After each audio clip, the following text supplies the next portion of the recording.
Hello, welcome to the Mediterranean room. I painted this 12 years ago. Yesterday at play rehearsal, I'm backstage moving things onto the stage and off of the stage. And at least one person that's supposed to do the same kind of thing didn't show up. So who's supposed to do it when they don't show up? What if someone gets sick? I don't know what her reason was for not being there.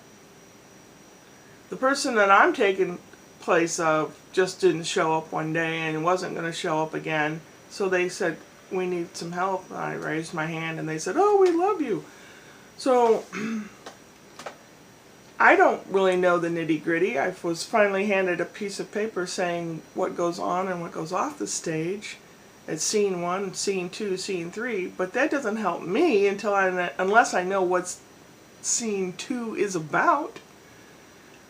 So on there I had to write living room scene, preacher scene, driving kids scene,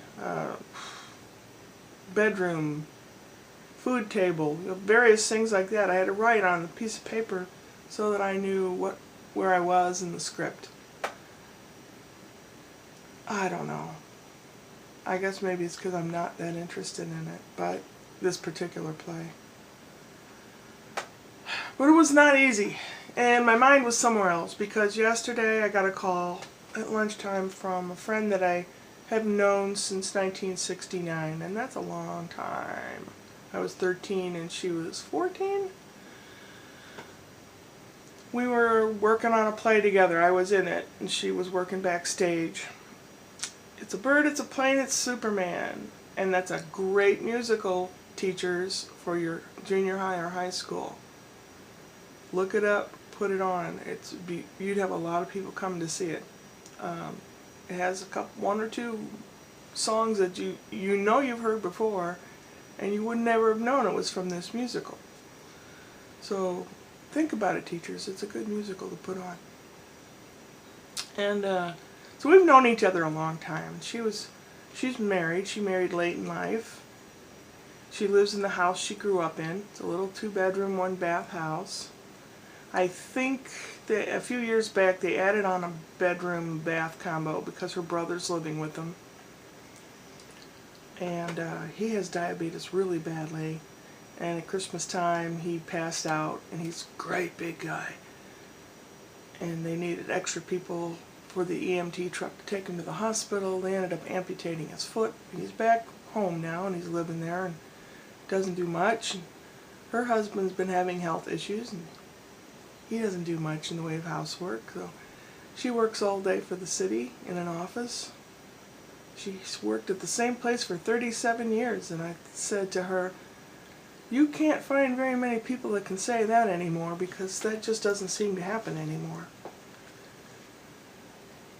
But she said she was feeling so bad that she wanted to kill herself. And I'm not against people wanting to die and stuff, because I've wanted to die and tried it a couple times. But the fact is, she's never really been down like that. She's always been upbeat, and the cloud has a silver lining type of person. So that bothered me. The whole rest of the day it bothered me, and after the play I came home and I ate a pint of ice cream and half a bag of potato chips and anything else I could stuff into my face. Almost like I'm trying to kill myself by overeating and dying that way. It's just like, I just hate living this way, and I'm not happy. I mean, I'm happier than I have been, but I'm not happy as I want to be. I know a lot of happiness comes from within, but circumstantial things have to go right as well. Presently, there's a lot of crap around. This place is a disaster zone, and it just gets worse and worse. And generally, it's because I don't feel like it. Feeling bad, so I don't pick up my stuff, and I just leave it lying by the door. You know, that kind of stuff. But I am making progress on this robe. I've got, do I have it sewn or pinned? I don't know. The front and the back have to be sewn and the sleeves have to be sewn on it. When it's finished, I will model it. Then I thought, well, since I have it out, I'll make a couple other things that I've been wanting to make. Get that done so I can put it all away and clean off the table so it looks nice again and not messy. It's just, I don't know, I used to have someone that cared for me, and I would at least keep the place clean, and I'd eat well so I was in shape, and we would do things. But he died like almost 6 years ago of cancer, so it's like I have no reason. I don't have any reason to be on top of my game. But then, you know, I don't know. I know I'm worth more than zero. I'm worth more than a lot of things, but I was going to say people. That doesn't sound right. That sounds kind of egotistical, doesn't it?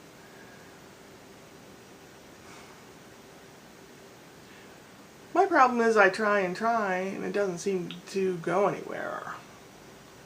Then you see people that don't try and they're doing just fine. And I personally know a handful of people like that. My brother's best friend and his wife, and they're real country people. And I don't get it. I don't get it. My mom used to say, now pardon my language, my mom used to say this: some people can fall down and shit and come up smelling like roses. And I know a handful of people like that. And here I try and try and try, and I don't get anywhere. Maybe I just haven't been discovered yet. Yeah. Right. Maybe I shouldn't be so picky. Yeah, right.